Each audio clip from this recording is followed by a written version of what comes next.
Evening, everybody. How's everybody doing this evening? Excellent, excellent. Well, welcome to the second annual Dr. Paul Bergeron Constitution Day Lecture. For those that don't know, this is Dr. Bergeron right here. As far as I'm aware, he was the first male head of the Blount Mansion Association in 1980. We're trying to find this really awesome picture of him with the sideburns and the big tie and everything. But couldn't find one that was close enough to matter. But Dr. Bergeron was on the board when I started, and I really loved getting to spend time with him. Very passionate historian. He did the Andrew Johnson papers, helped publish the Andrew Johnson papers, and a very talented Tennessee historian. He's also an incredibly nice gentleman. So I always very much enjoyed spending time with him and learning from him. So in his honor, when he retired from the board, we decided to name the Constitution Day lecture after him, out of respect, and he liked it too. So just going to say a few words about the Constitution in general, and kind of why we're here. Then I'll leave Michael and we'll kind of get going. So I'll keep it very brief. The main reason we're here is because William Blount signed the Constitution. He signed for North Carolina. He was one of the delegates.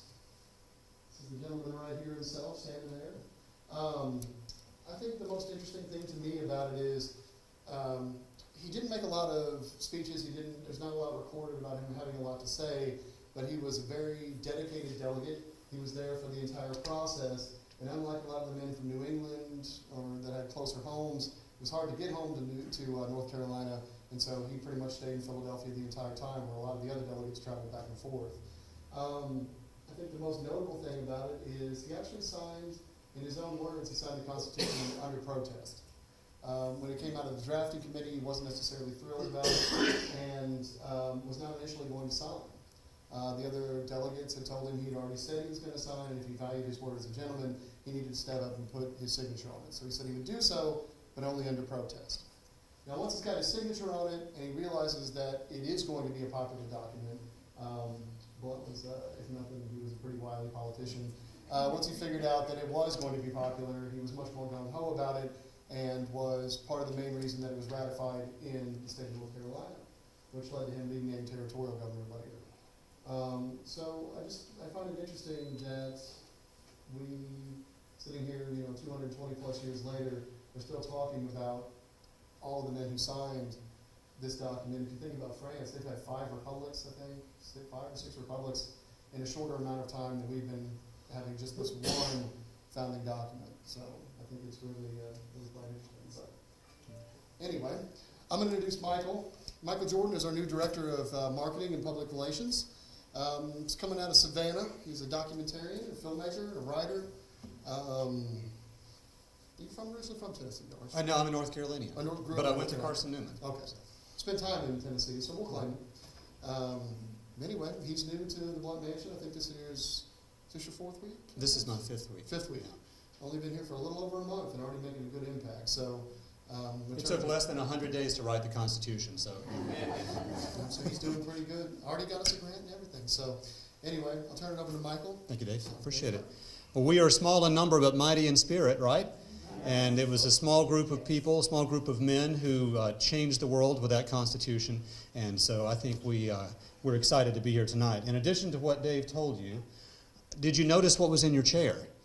The Pocket Constitution is a gift from Lowe, Yeager, and Brown, which is a local law firm. And I hope that you'll take that home. If you want to pick up extras, there are more in the seats, and there are some on the table right outside the door. Please spread that around.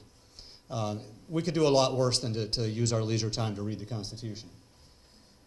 We have a lot of exciting things happening this fall, so really quickly, let me just tell you about them. The Blount Scholars is a grant-funded free high school program. It's on certain Thursday nights this fall. We do everything from timber frame house building to open hearth cooking. We're planning some other exciting things that we've never done before that I'm keeping my fingers crossed will work out. So if you know a high schooler who loves history and is looking for something to do on Thursday nights, let us know, and we'll make it a fun fall for them. Coming up on October 5th, and there's a flyer in your chair about this too, This is Rob Rambo. Fabulous name. It's an even better name than Michael Jordan. I love this name. But he depicts and portrays Attacullaculla, who is a famous Cherokee chief from the 18th century. He's done this for us before, and apparently it's just fabulous. It's captivating.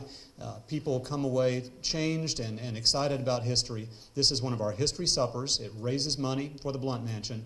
Dave, what are you cooking up for this? Roast beef? Roast beef? Dave's going to cook it. So come and see us on October 5th. He's going to be speaking to the Blount Scholars the night before and then doing this for the public on the 5th. If you're going to go to the game this weekend, who's going to win? Anybody want to hazard a guess? Or by how much? You got to park. Please park with us. Doesn't cost any more than it does anywhere else, but your $20 will help to save the place where Tennessee's Constitution signer lived. So make that your practice. Let's do a quick Constitution trivia, okay? So by show of hands, who can tell me which state did not send delegates? Anybody but Rich or Dave? New York. No. Anybody else? I have stuff to give away. Oh. I'll give you a huge Constitution if you know the answer. Rhode Island. Correct.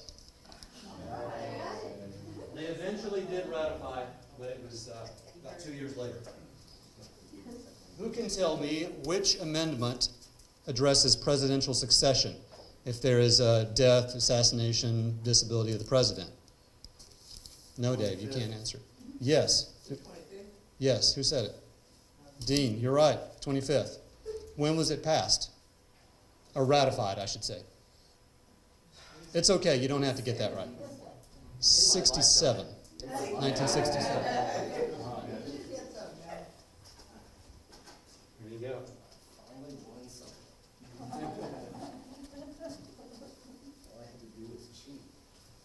All right, let me get my last, I've got to get my best question up here, make sure I don't mess this up. All right. How many states did it take to ratify the Constitution? And this is for an original governor t-shirt. Anybody? Not all of them. I'm looking for a number, not a fraction. 8. Close? You said, yeah, 9.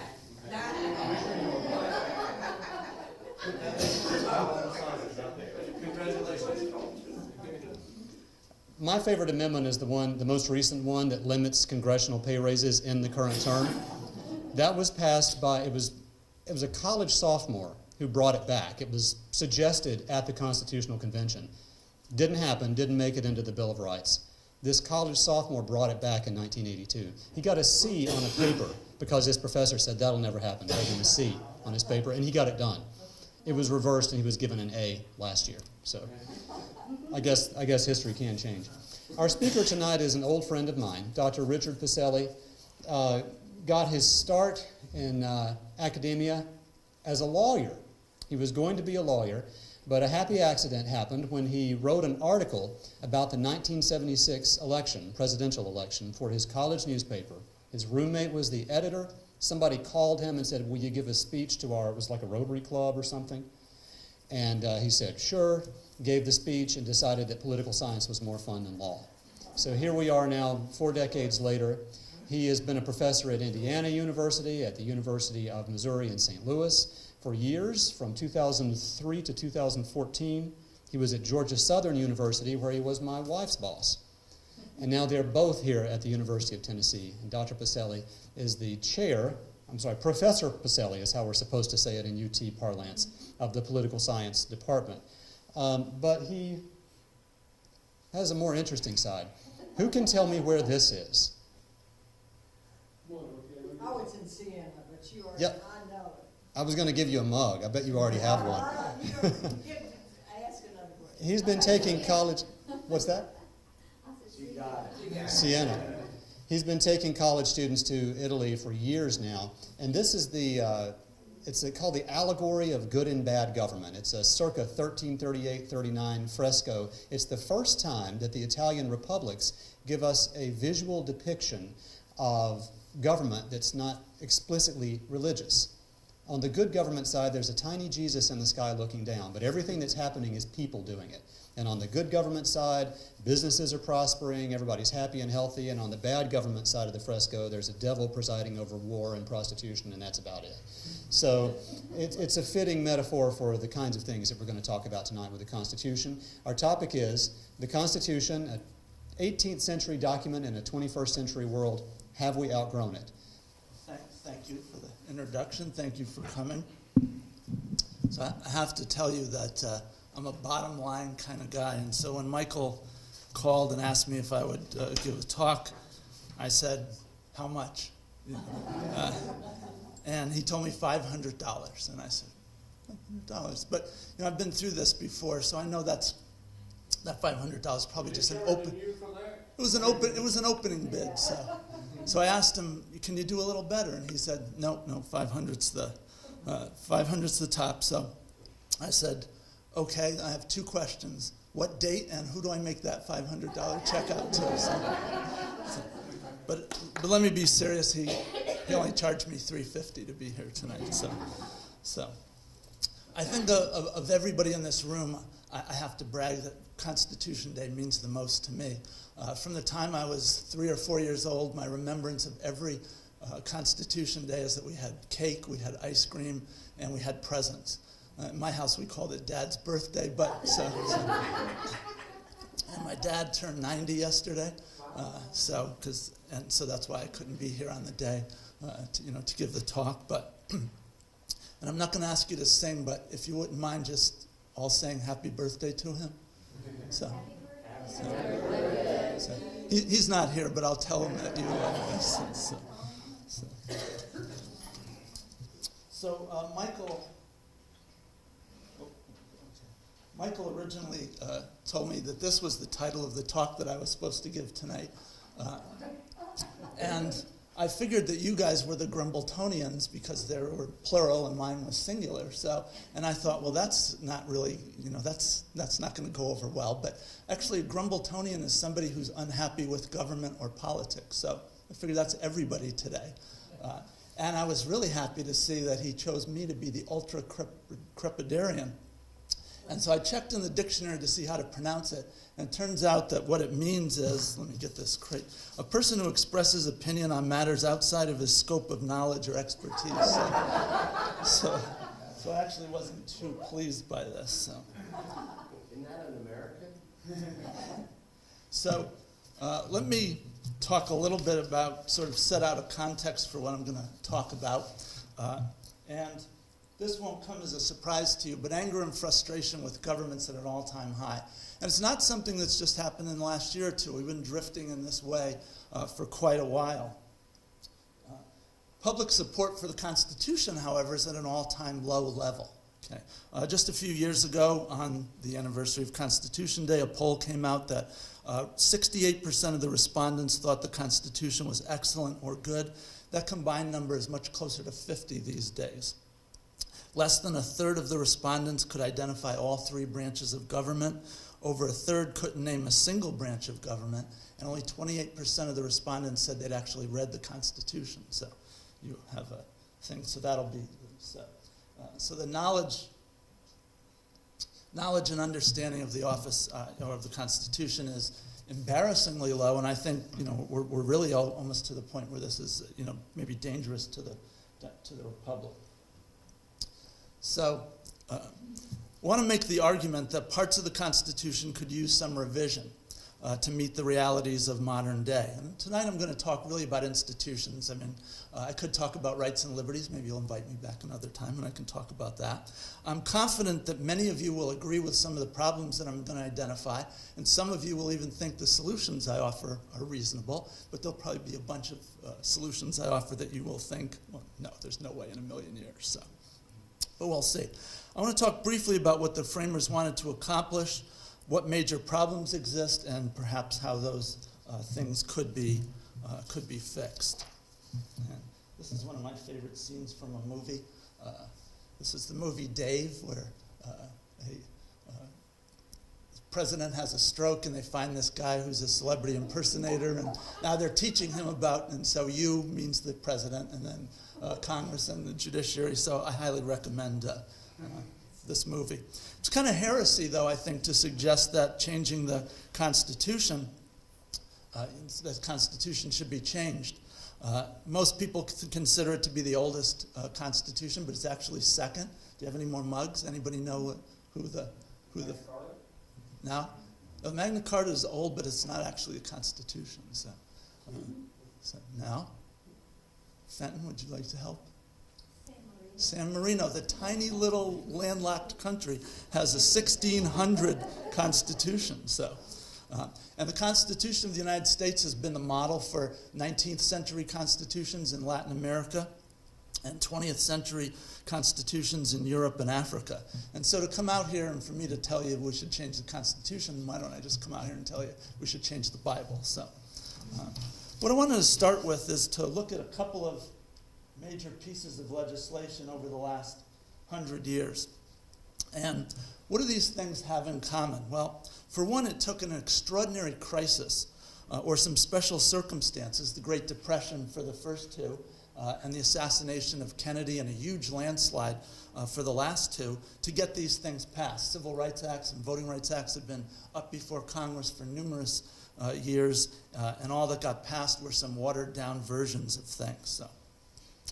And it's the case, unfortunately, that too often the disaster, wars, economic catastrophe, or one party getting absolute control of all the branches of government are needed to really get fundamentally important policy passed.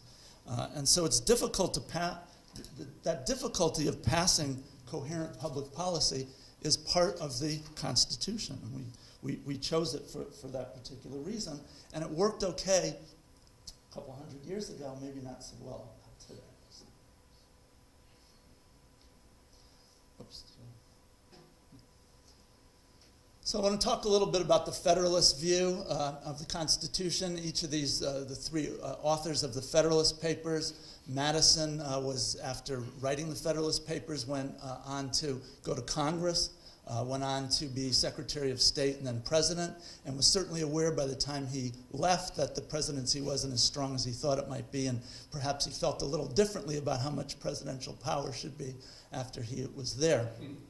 John Jay was the Chief Justice of the Supreme Court, the first one. He left within 3 years because the court, he said, lacked energy. He left to run for governor of New York.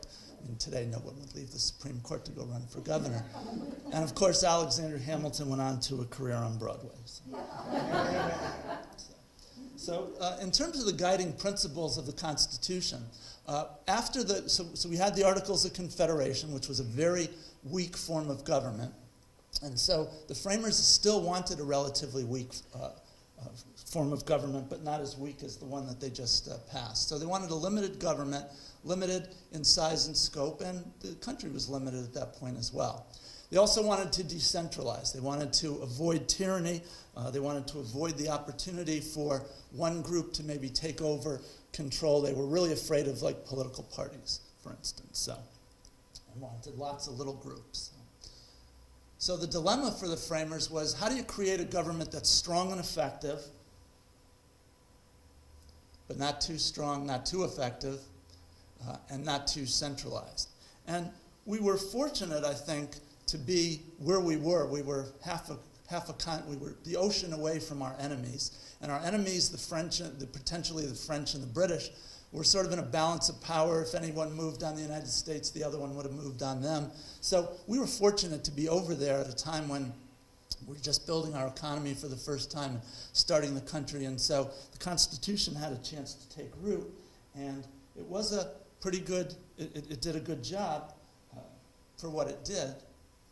How did they do this? I'm sure you know these are things you all studied in school. At least the first three. Separation of powers, checks and balances. I always tell my students, even if you don't listen to anything I say, you should be able to get that right on an exam.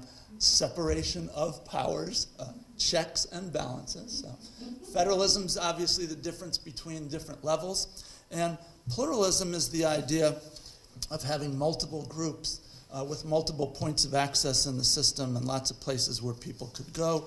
They preferred that to the idea of a couple of big political parties. It would be great if the farmers worked against the merchants, and then the small farmers worked against the large farmers, and then so there'd be all these different cross-cutting cleavages. This is a lot of what Madison talked about in Federalist Paper 10, the most important of the Federalist Papers. So it worked fine in the 18th century, worked okay into the 19th, but I guess I'm making the argument tonight that it's not working quite as well as we go into the 21st century, and really in the end of the 20th century as well. What it has done well, it avoided tyranny, but the cost of that was almost constant gridlock and a slow process. And technology, war, and crisis have set up a new series of challenges that the framers could not have possibly foreseen. So let me talk about each of the three branches, and because the modifications I'm going to suggest go to how we can fix Congress, how we can fix the presidency, and how we can fix the courts. So Congress was first in the Constitution because the framers really thought it was going to be the most important branch of government and certainly the strongest branch of government. So strong that they divided it into two houses so that neither side would be able to control, and it would also take part so that the passions of the people could be cooled if necessary. And Washington talked about the Senate as like the saucer. You had your tea or your coffee that was very hot and you poured it in, and so the Senate would be the cooling agent for that. Article 1 of the Constitution's where we find the work about the legislative branch. Congress has a list of 17 enumerated powers, which include the power to coin money, raise an army, regulate interstate commerce, which is the most important thing in Supreme Court decisions.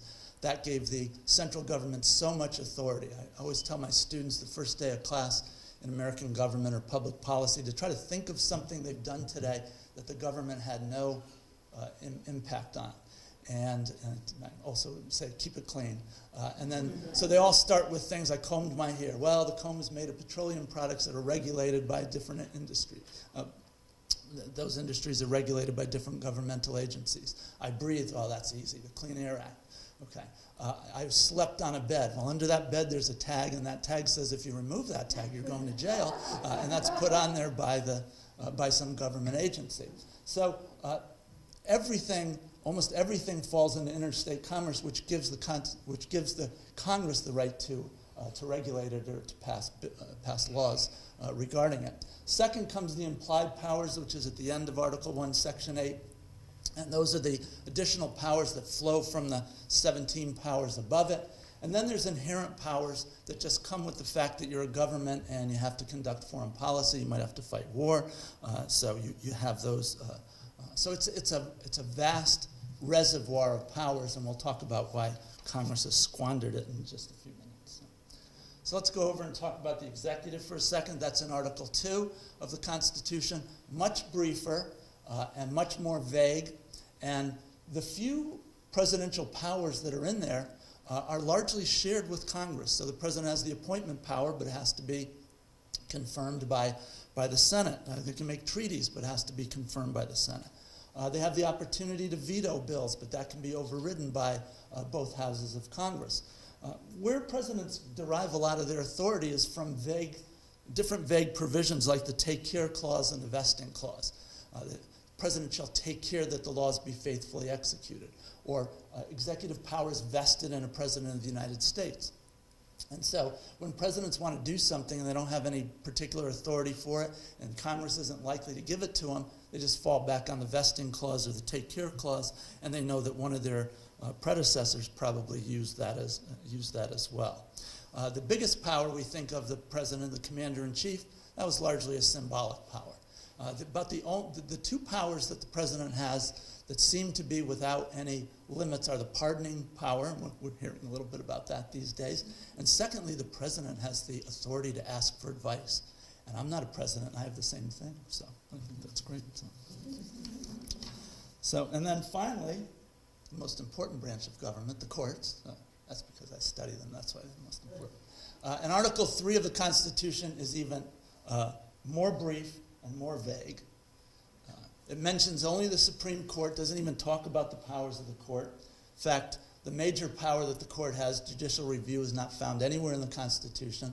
I always thought for years it was implied, but there's a lot of testimony and records and things that they actually talked about it and rejected it. And so for the court to create this in 1803, just 14 years later, after the beginning of the federal government, those people had to know that it had been rejected. So. And in fact, Hamilton said of the judiciary that it would be the least dangerous branch of government. So. All right, so now we're at the end of Act 1, about to go to Act 2, but unfortunately, we're not going to have any intermission. So I've thought for years before Hamilton now, and I'm not taking any credit for having a bunch of people dancing around and singing about the Revolution. I had no ideas about that. But I thought about a movie where the framers would come back. They could come back as zombies if that would help, in terms of getting, more people out. But I wanted to get the framers back, and so we had to have a big star to play Hamilton, especially now that he's so big on Broadway. We need somebody who's very short to play James Madison because he was short. And then we'd need an actor for John Jay, and John Jay is not even in Hamilton. I mean, the poor guy writes, and his character doesn't show up. But what we would need for John Jay is some character actor that you'd all recognize, but you have no idea what his name is. Okay, and so I would suggest this. George Clooney and Tom Cruise and then J.K. Simmons, who had to ruin this by winning the Academy Award a few years ago, so he's actually recognizable now. So what would be the case if we could bring them back today? Well, first of all, they would, I think, be shocked that the Constitution had endured with so few changes, that we've only made 17 amendments after the original 10 that sort of came with the Constitution. And I think that they would be very shocked at some of the changes that have been wrought by the Constitution. They would be shocked by how weak Congress is, probably shocked or think that in some ways the president was very strong. And the Supreme Court, I think, would be just not recognizable to them. So let me talk a little about what the problems are with Congress today. It's the least popular branch of government. The overall favorable opinion of Congress in a recent survey was 9%. 86% found Congress to have unfavorable view of Congress.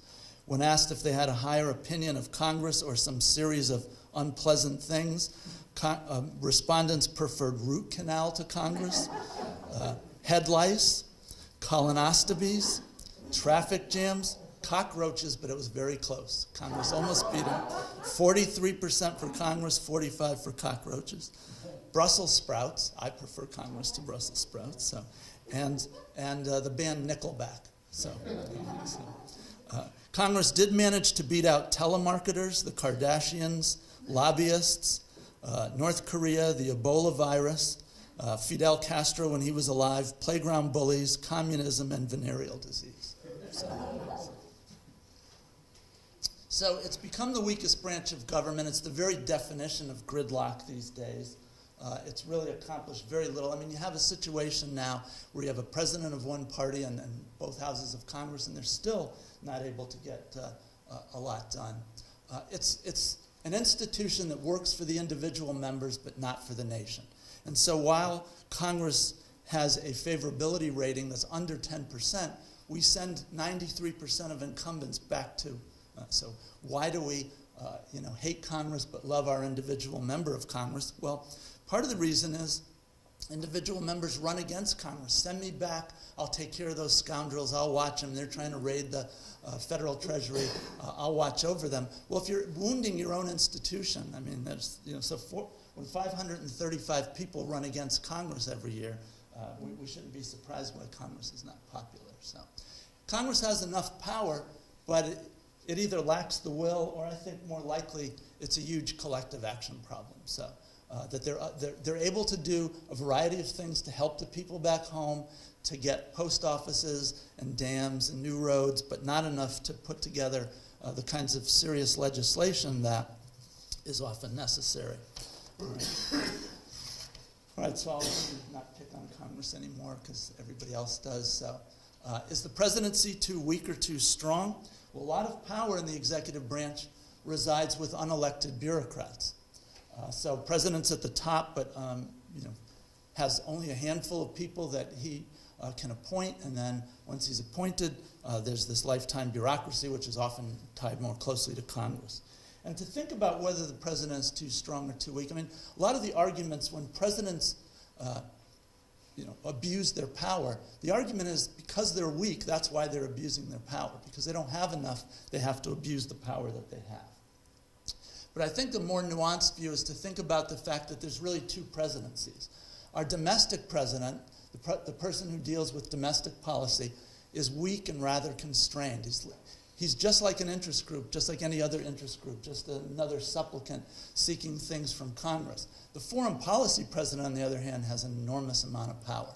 And presidents who've been able to sort of do well here and translate this back here, those are the presidents that are most successful. When George Bush came out of the older George Bush came out of the war, the Gulf War, he had a popularity rating in the 80s. And no Democrat worth his salt was willing to run against him. And what he had to do at that point was to start to spend that popularity on a domestic agenda, and he didn't do so.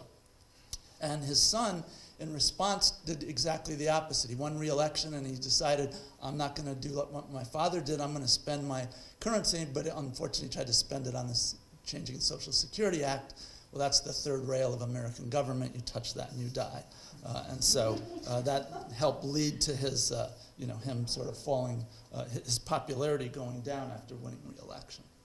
So, and then the Supreme Court, since 1954, the court, and that's Brown versus Board of Education, the court has been the branch of government that's most willing to take on the controversial issues of the day, often with the president and Congress on the sideline applauding them.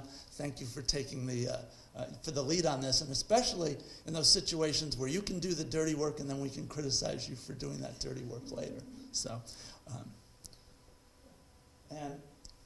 but the consequences of that is we have justices and judges on the lower courts who make policy, whichever way you want to think about it. I know we think about the statue of Thebes blindfolded, but they make policy and they're not elected, so there's nothing we can do if we don't like the policies they're making.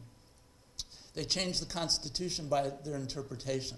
That's one of the reasons why the Constitution has endured, because it sort of changes with the times. And the Supreme Court's the one that changes it.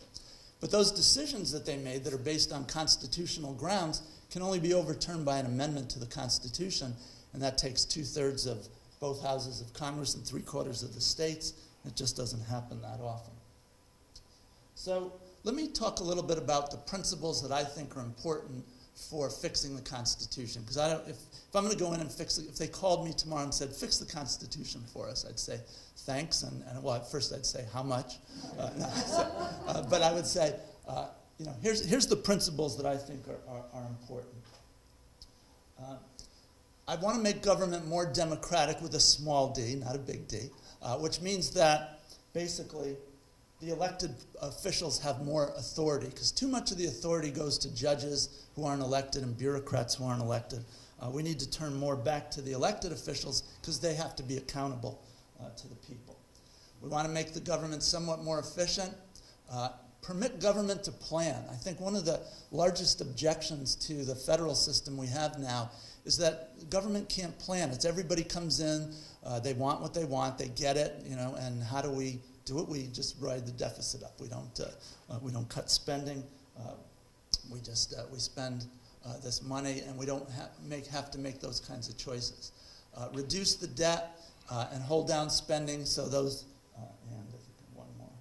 That's the last one. So those are the sorts of things. Those last three, I think, sort of all fit together. So those are the general principles as I think about sort of fix and reducing the impact of special interests. I knew there was one more. So here's some reforms that people talk about, which I think would make things worse. Right? So now we can get out the brickbats. Right? First thing is to move to a parliamentary system. I don't think that would work in the United States. The Italian government collapses about once every year, but Italy is not the leader of the free world and have to worry about, fighting a war or something, and all of a sudden one party drops out of a parliamentary system, and so we have to have new elections and things like that. So I don't think that's going to work. Don't think it's going to work to have a prime minister elected by Congress, which was something that the framers thought about.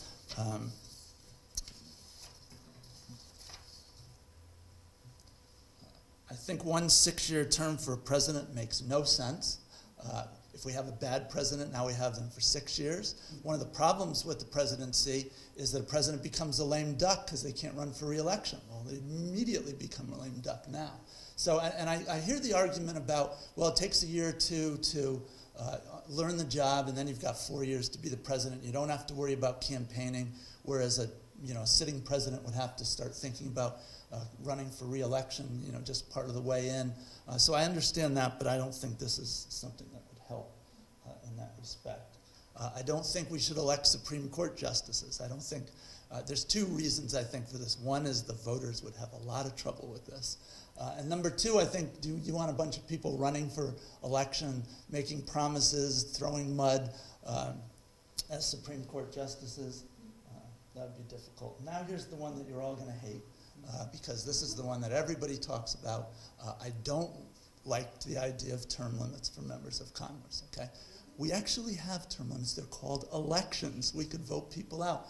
But if you went to term limits, what does that mean? That means in 6, 8, 12 years, however many you decide, you'd have new people coming in without any training, and where are they going to get their information from? They're going to have to get it from unelected bureaucrats and interest groups. And so if you want to strengthen interest groups and bureaucrats, term limits is probably the best way to do that. But that violates one of my, so these things like having the people elect the president, because I wanted to be more democratic, and I also want the people to be involved with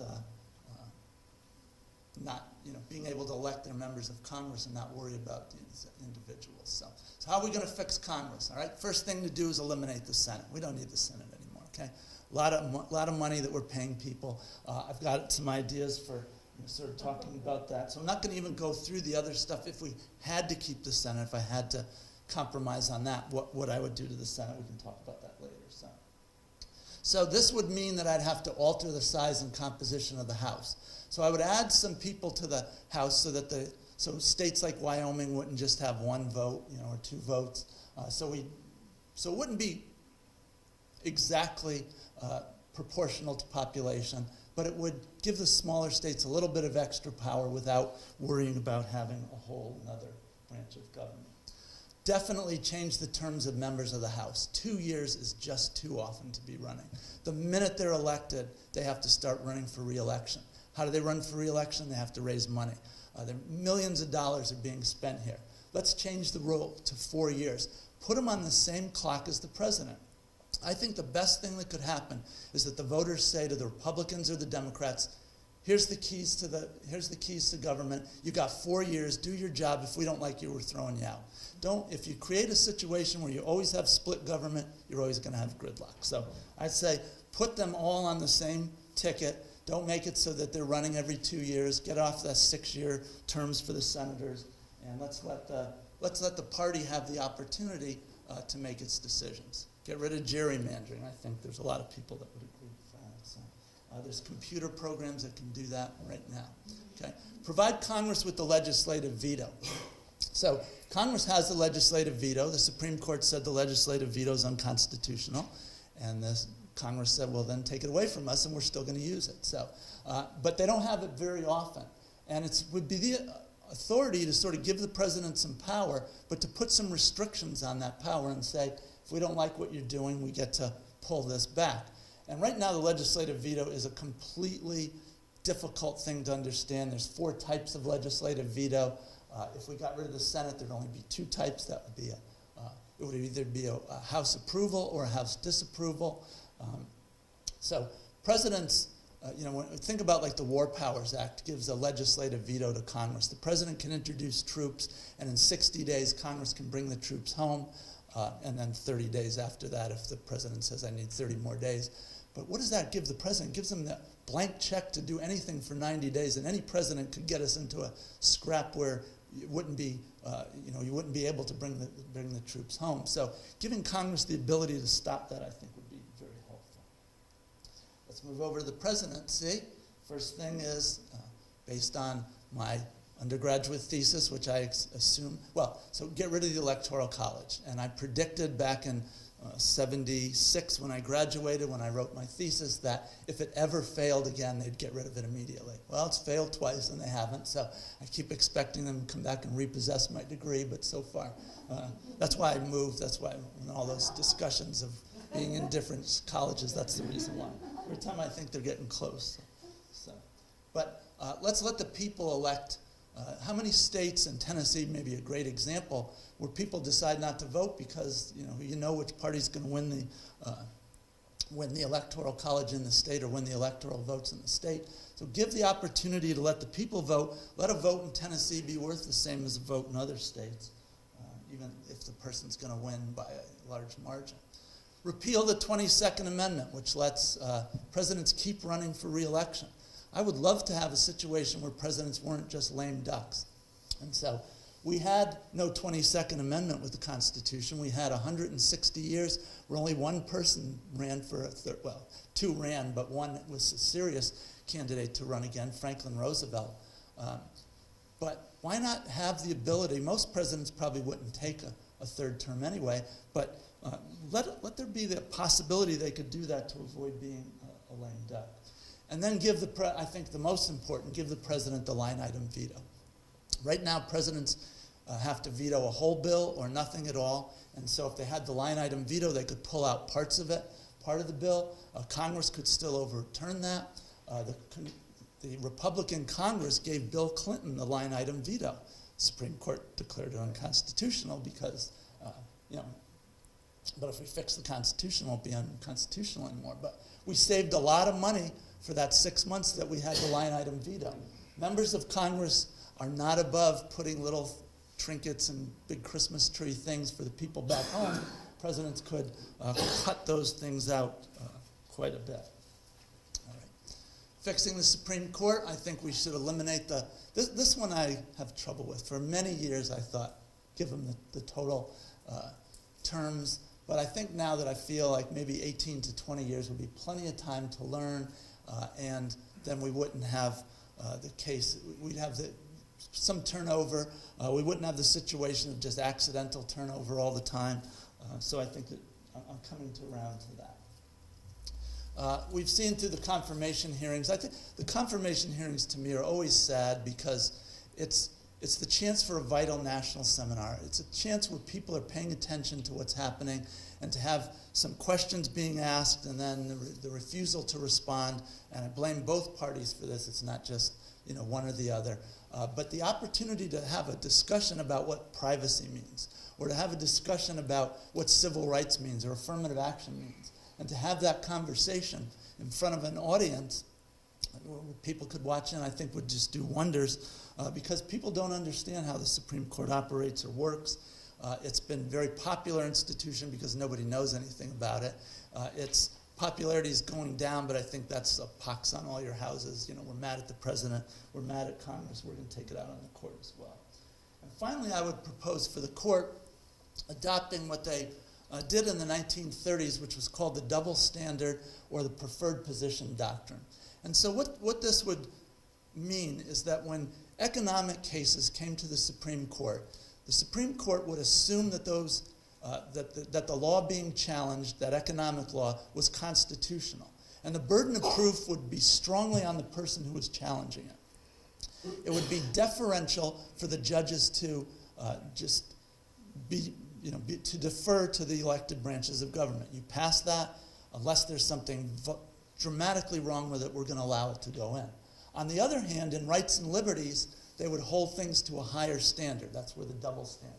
Rights and liberties would be put in a preferred position.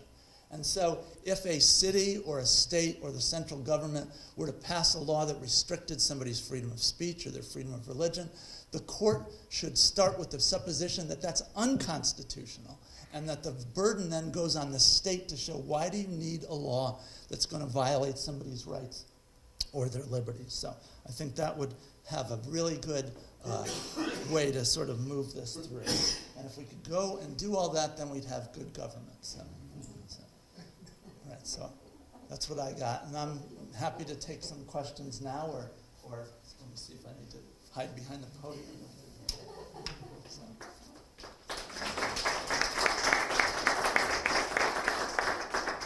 Questions, comments, or brickbats? Anybody? How do we get this done? You say everybody agreed. Not Which one you don't?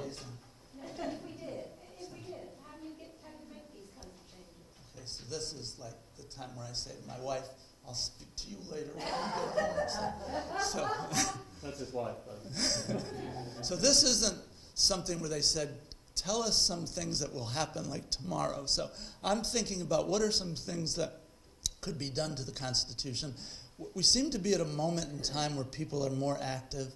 We'll see if they show up for the midterm elections and whatever, but it's about time that we did some root and branch changes to things. And we could do some of them by statute, but I think the bigger ones would take Constitution. So I think like maybe if I was elected president or something, that this could be something I could run on. What kind of damage would we have if we move faster on some of these things? There's a certain amount of protection being slow to react. Yeah. And if we sped that up, what about special interest groups that sort of control it? Well, I think that's a great question, and none of these things that I would propose come without any costs or without any shortcomings. But I think what I think would be important about that is, so we give a party the keys to government. They do it. If they work too fast, we toss them out the next time around. So where are they going to work too fast? They're going to work too fast on like economic things primarily. And so when it comes to rights and liberties, the Supreme Court's going to hold back the things there. I just think it's better, if you want a smaller government, elect Republicans. If you want a bigger government, elect Democrats. And you would know that going in. And if you gave the party the keys and they did things that you thought were too fast, then by all means, this would be the time. But we live in a time of the world's getting smaller, crises come up, war and things of that nature. We need to react quickly. And the inability to react quickly has been part of why Congress has gotten so weak. Presidents can't, they can say to members of Congress, look, I got this secret information and you're just going to have to go along with it. So Congress would still have a big role in legislation, domestic legislation, and it would be a limiting thing. I mean, presidents would come into the State of the Union address and say, these are the things I want, and members of Congress would listen. If their president was of the same party, there'd be a better chance of that getting through, but it wouldn't be a guarantee. But I think that's a really good question. So. One question I have is, if we abolish the Electoral College, and the whole reason we had the Electoral College in the first place was to balance the needs between populous states versus smaller states with smaller populations. If we got rid of the Electoral College, New York, Texas, and California would basically decide almost every election. Well, So, unless all three of them went the same color, but really there'd be more of an incentive for people in California who are Republicans or people in Texas who are Democrats to come out and vote. And I think the real reason for the Electoral College was they feared this. They didn't want the people to make the decision. And there was nothing structuring the decision when they set the Electoral College out. Soon afterwards, we got parties, and that structured the decision, and it became one on each side. But I think, so I hear, and who fights against changing the Electoral College? It's the small states because they think they're overrepresented. Alaska has one electoral vote for every 300,000 people, and California has one for every 7 million or 5 million or whatever it is. So, but how many presidential candidates run up to Alaska promising, do this, do that if you vote for me? But they do go to California, and they would go to places like that because there'd be a lot of voters to try to mobilize. So again, I think there's a cost to it, but I think the benefits would outweigh the costs. So do you think you mentioned not having a prime minister being elected by the Congress, but the benefit also of having the same party in the presidency Yes. and the Congress, which is somewhat the same thing. I mean, is that the key to it? I mean, we still have, like in the state of Tennessee, we can still Right. Republican and Democratic governors that were. Yeah, I think that, so, I mean, one thing I think was nice from a parliamentary system. So here in the United States, when we vote for a member of Congress, we know their names, we know their parties. And so we're voting for that individual, and then that individual feels like, I need to help the people back home with another dam, another post office, whatever the case may be. Well, what if we said to the parties, like the Republican Party, if you got 50% of the votes, or, these are be the people, and we wouldn't be voting necessarily for a person. Well, there'd be a lot less of the, I got to do these favors for you, because you're not necessarily electing that. So I like that aspect of it, but a parliamentary system is going to lead in the United States to 6 or 7 parties, probably more. I mean, I think right now I could argue we have a 4-party system. We have 2 Republican parties, Tea Party and moderates, and then 2 Democratic parties, as just beginning progressive party and a moderate party, and maybe Trump is like a 3rd Republican part of the 3rd Republican Party. So. You wouldn't want to do away with pork barrel. So this would limit the pork barrel, I think, and what would really limit it would be the line item veto. Well, what about going the complete opposite, eliminating parties, a constitutional amendment that would say no emollient shall appertain to a political party which is supposed to be a private party? So I'd have to go with the, with my declaring this unconstitutional, because it's, I mean, where's that? There's a slippery slope someplace. So the amount of money you can contribute is free speech. So one thing we could do is change. That would be something. If I was talking about rights and liberties, we'd say money does not mean free speech, and so we can put limits on spending, just as we can put limits on where people speak and stuff. I'm not saying that No. eliminate and leave them as a private institution. Oh, I see. Yes. But such as the government pays for primary elections. Yes. Eliminate that. The government pays, most of your rules of Congress are based upon party system, whereas Absolutely. if you were to say, no law, regulation, rule or regulation shall grant an emollient to any private organization. I mean, that's an interesting thing. I'll have to think about that a little bit. I mean, It's part of the Article Yeah. 5. and part of the, as you say, the people that pass these laws in Congress are all Democrats and Republicans, and so Right. they're writing laws to make it harder for third parties to get on the ballot and make it more difficult. So. Chairman of the Libertarian. So there- I have a question about, because to me, your statement that voters, every election cycle can term limit people in office, yet your double standard to say the cost of spending in elections has not been addressed is unconstitutional, even though the courts Yeah. have said it's constitutional.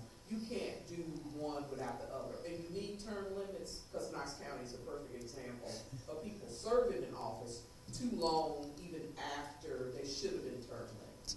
Yeah, I think things like putting limits on spending, that I didn't talk about that because I view that to be rights and liberties, and I could only do one of the other institutions tonight. But I don't have any trouble with putting limits on things. I just think if so much of this, to get back to the original question, I mean, we have to change people's behavior. We have to make people care about these sorts of things. We have to. Many people live, sometimes because of gerrymandering, sometimes not, in a one-party area, and the other party couldn't win in that place if hell froze over. And so you have that situation, but if you term limit those people, you're just going to add the next person coming along the same party. I just think you have to set up. If you make it 4 years, they're not running every 2 years. They don't have to get money every 2 years. People would have an opportunity to run against them, but you have to change incentives and things. And I always think about when I see, like in Egypt or places like this, where they democratize, and these people wait in line for hours, and they get an ink stamp on their finger when they're through voting, and you could give them a car, and that would be less valuable to them. And in the United States, it's like, oh yeah, I got to vote again. Didn't I vote 2 years ago, or something like that. We have, in the midterm elections, 32% of the people showed up last time. It was one of the lowest ever. Even in presidential elections, 64%. Wow, that's great. So, should we force people to vote? I think we should give them like tax breaks or something. We should make voting like a 3-day thing instead of 1 day. I mean, Tennessee's nice because they do provide multiple days to vote, but it's got like the 3rd lowest turnout in the country. So, don't get me started. Do you see any benefit to going back to state-appointed senators? No. I mean, if that's, you know, if you've got a race in say, Louisiana, where people from California, New York, and all over are pouring money into a race that has nothing to do with that state. I mean, is that, Yeah. No, I mean, how does that benefit? so one of my principles is that people should vote for as much as possible, except for the Supreme Court. So that would, now I you know, people have talked about that, and that's been an idea that's been kicked around a lot, but just my personal opinion, I don't like it. And, you know, it leads to too much cronyism, and I think there's just 2 or 3 states now that allow the legislature to pick their judges. It used to be Connecticut, Virginia, and South Carolina. I think Connecticut got rid of it, but the other 2 still have it. And so every judge there is some, you know, state senator who got, you know, didn't get elected or is a friend of, you know, buddies and stuff. So I think that was, and you know, I just think we don't need the Senate anyway. But if we do keep the Senate, we got to get rid of the filibuster. What do you think of the current move for Article 5 convention? Yeah, so that scares me more than anything else. So if you had a constitutional convention, you know, you could say, let's have a constitutional convention and let's fix the Supreme Court terms, and let's fix the House terms, and then let's repeal the 22nd Amendment. But once they got in there, they could do anything. And so yes. So. Going back to the Electoral College, do you have an opinion on the 270? Yeah, so I think, you know, so everybody sort of know what the 270 movement is. A number of states are signing on to say that, so Maryland, I think, was the state that started this, that they would toss, as long as other states that add up to 270 electoral votes, so if the Republicans won, and even though Maryland was a Democratic state, they would vote for the Republicans to stop this situation. And so, well, let me define it the way I understand. Okay. The state commits their electors to vote for the national one. The national Right. vote. Right. So the most popular person in the national election will get that state's votes. And depending on which states, I think California signed on, Right. it's actually reasonably close to getting there, whether it will actually get there. Once you get a group of states that have committed 270 electoral votes to the person with the most votes, it's over with. Yes, and they don't have to worry about then the Electoral College could stay, yeah. So I think they're still kind of short, and once you take California out, there's 50 plus votes. As a solution, how do you? No, I think that would be, my goal is to get the popular vote, and that's closer to it than the Electoral College, so. Would you have to centralize all rules and regulations then? I mean, that's the, you know, so that happened with a lot of voting stuff, and now it's sort of moved back to things, and so, you know, that's cost some federalism, so. If we go to short-term limits for a lot of these job descriptions, what do we do with the learning curve? Because government's so big now. Right.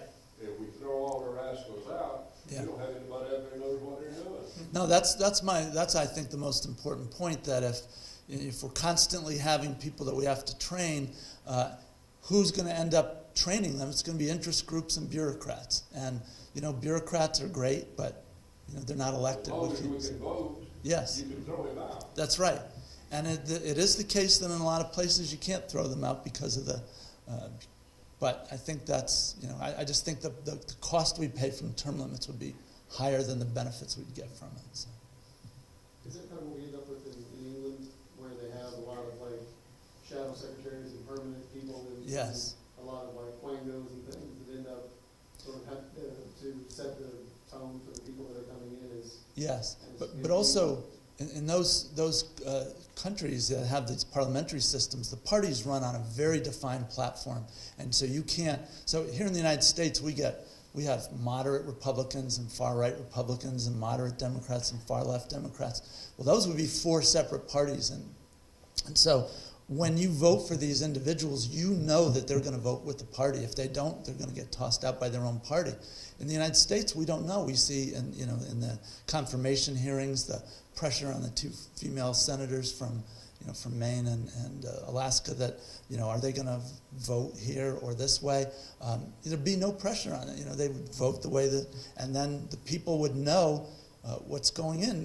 The individuals today, the average citizen, there's more information out there there's ever been before, but they know less about it.